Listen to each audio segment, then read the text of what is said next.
बस करो अपनी ये बेकार की बातें। तंग आ चुकी हूँ मैं तुम्हारी इन रोमांटिक भरी बातों से। सच तो ये है कि मुझे तुम्हारी बातें खुशी नहीं बल्कि इरिटेट करती हैं।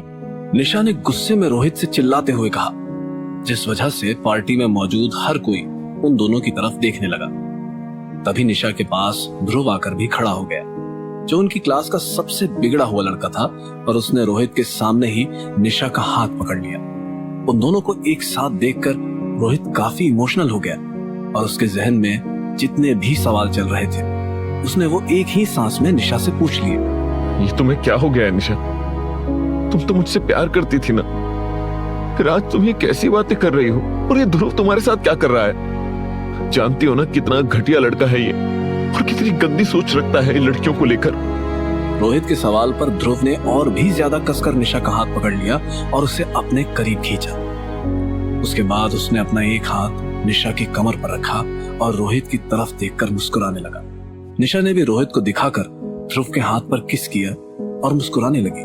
मैं तुम्हारे साथ इसीलिए थी क्योंकि अभी तक कॉलेज के सबसे रिच लड़कों में से एक थे तुम, नहीं तो मैंने सिर्फ ध्रुव से ही प्यार किया है। अब जब तुम्हारे पापा का बिजनेस में लॉस हो चुका है और अब तुम लोग सड़क पर आ गए हो, तो मुझे लगता है कि मुझे तुमसे ब्रेकअप कर ही लेना चाहिए। तुम बहुत बोरिंग टाइप के लड़के हो रोहित, इसीलिए जाओ पहले लाइफ में थोड़ा एंटरटेनमेंट करो, उसके बाद किसी लड़की को पटाना। तो क्या जो पिछले 1 साल से तुम मेरे साथ घूम रही थी, फिर रही थी और मेरे साथ मेरी फैमिली से मिलकर आई थी, तो क्या वो सब एक दिखावा था? हाँ, दिखावा ही था वो सब। मैंने सोचा था कि तुमसे शादी करने के कुछ टाइम बाद तुम्हें डिवोर्स दे दूंगी, उसके बाद तुम्हारी आधी प्रॉपर्टी तो मुझे मिल ही जाएगी।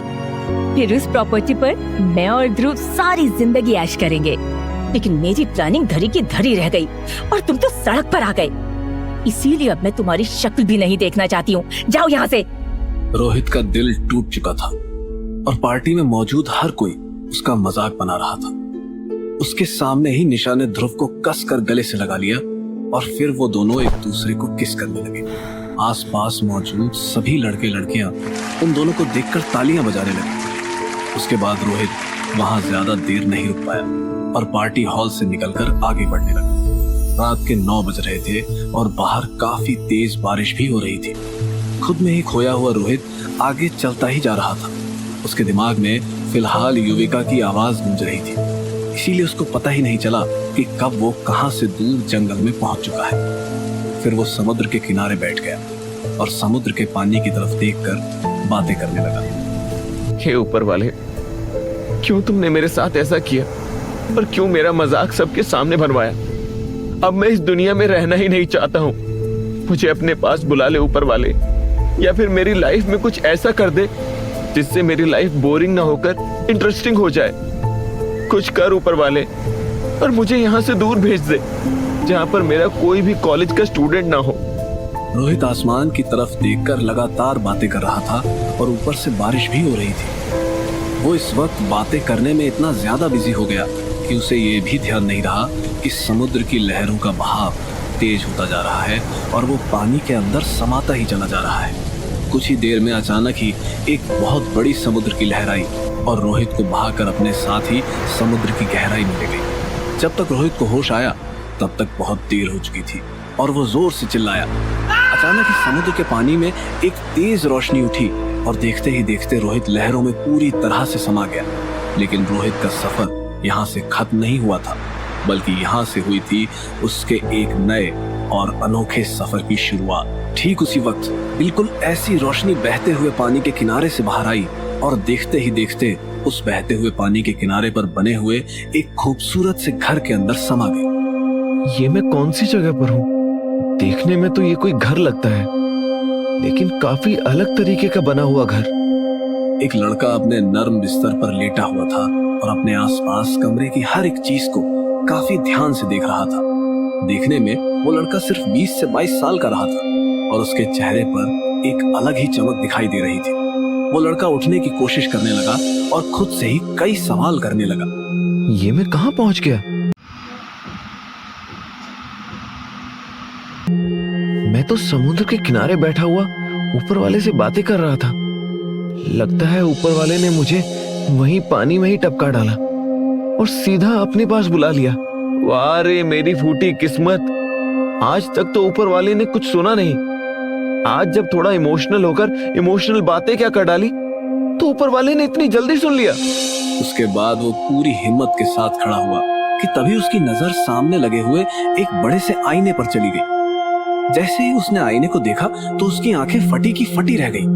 वो तेजी से दौड़कर उस आईने के पास गया और उसमें दिखाई दे रहे अपने चेहरे को ध्यान से देखते हुए खुद से सवाल करने लगा। मैं तो रोहित हूं ना, लेकिन मैं एक कैसा दिखाई दे रहा हूं? और ये मेरी जगह आईने में कौन दिखाई दे रहा है? इसका फेस तो बहुत अट्रैक्टिव है और इसके भूरे बाल उससे भी ज्यादा अट्रैक्टिव। सच में ये जो कोई भी है हद से ज्यादा हैंडसम है, जिसे देखकर कोई भी लड़की फिदा हो जाए। लेकिन मैं इसकी बॉडी में कैसे हूं? क्या मेरी स्पिरिट इस हैंडसम लड़के के शरीर में आ चुकी है? लेकिन आजकल के मॉडर्न टाइम में ये कैसे पॉसिबल है कि किसी की स्पिरिट किसी और की बॉडी में समा जाए? दरअसल ये रोहित की आत्मा थी जो उस वक्त किसी और की बॉडी में थी। रोहित ने जैसे ही खुद को आईने में देखा तो वो इतना तो समझ ही गया था कि अब उसकी स्पिरिट किसी और की बॉडी में है। इसीलिए उसके मन में बहुत से सवाल चल रहे थे। तभी रोहित अपने मन में चलने वाले सवालों से जूझ ही रहा था कि तभी उसकी नजर अपने पास टेबल पर रखे हुए एक फोटो फ्रेम पर चली गई, जिसमें इस हैंडसम लड़के की तस्वीर लगी हुई थी और जिसकी बॉडी में फिलहाल रोहित की स्पिरिट थी। उस फ्रेम को देखने के लिए रोहित टेबल के पास गया और उस फ्रेम को उठाकर देखने लगा। उसके बाद रोहित ने फ्रेम के नीचे लिखे हुए नाम को पढ़ा और खुद से ही बातें करने लगा। ओह, तो जिस हैंडसम लड़के की बॉडी में मेरी स्पिरिट है उसका नाम व्योम है। तो इसका मतलब मैं जिस नई दुनिया में आया हूं उसमें मुझे व्योम बनकर जीना होगा। आज से मेरी पहचान व्योम के नाम से होगी। ठीक उसी पल काफी तेज बिजली चमकी और तेज हवाएं चलने लगी। अचानक ही मौसम बदल गया और पास बहते हुए पानी की लहरें काफी ऊंचाई तक जाने लगी। वही रोहित यानी कि व्योम अब उस कमरे को काफी ध्यान से देखने लगा, जिसकी हर एक चीज काफी सलीके से रखी हुई थी। यहाँ कितना अलग है सब कुछ। ऐसा लग रहा है जैसे सब कुछ बहुत सोच समझकर सजाया गया हो।